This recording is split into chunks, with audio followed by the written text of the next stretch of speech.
เริ่มต้นเดินทางได้แล้วเดินทางมาหอน้องอิงเลย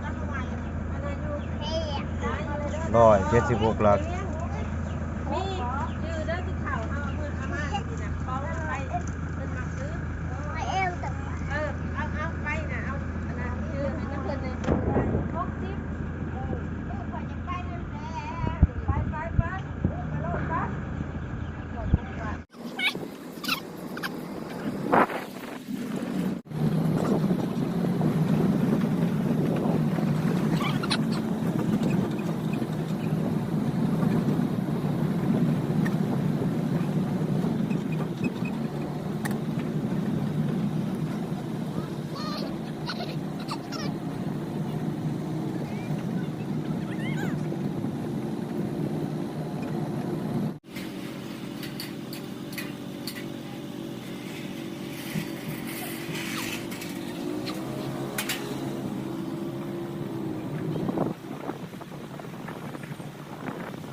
โทรศัพท์ยังไม่มีสัญญาณเลยกู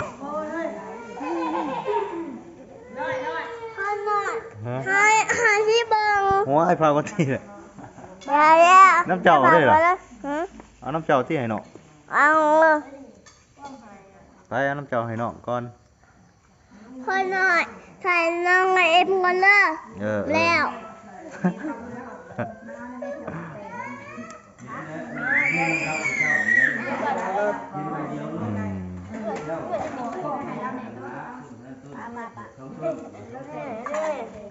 ขนาด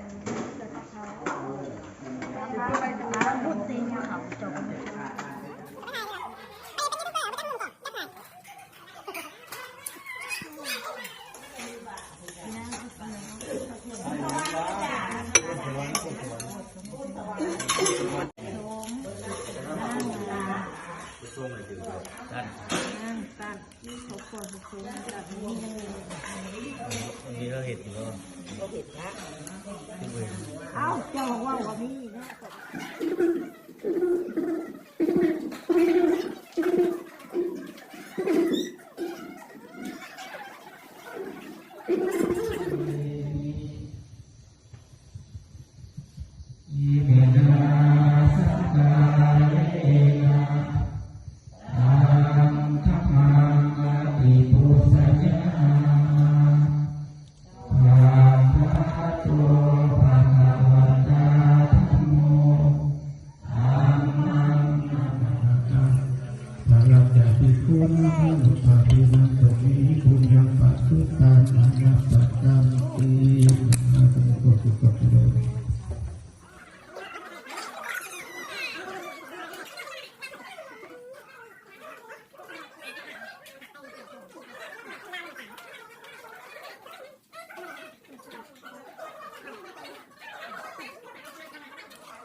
ได้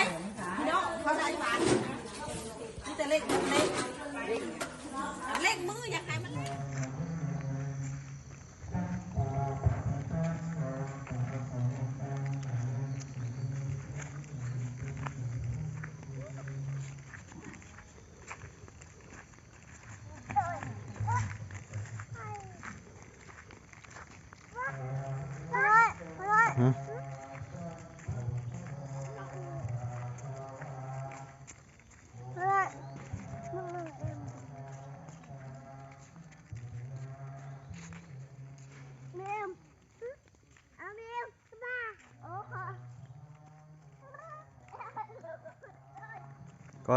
ก้อย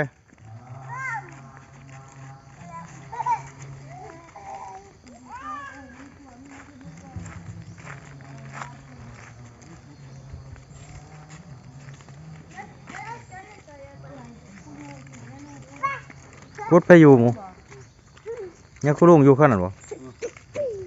ไม่มีใครไปอยู่เลย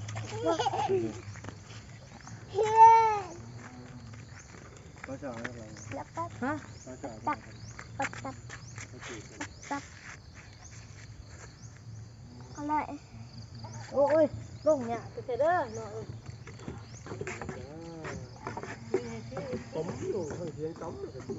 มันจะบอกแล้วคือดิตายเด้อ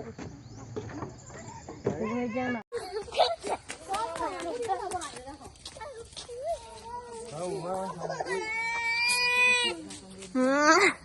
วันนี้ได้งานหน้าพื้นที่ในตะกี้ได้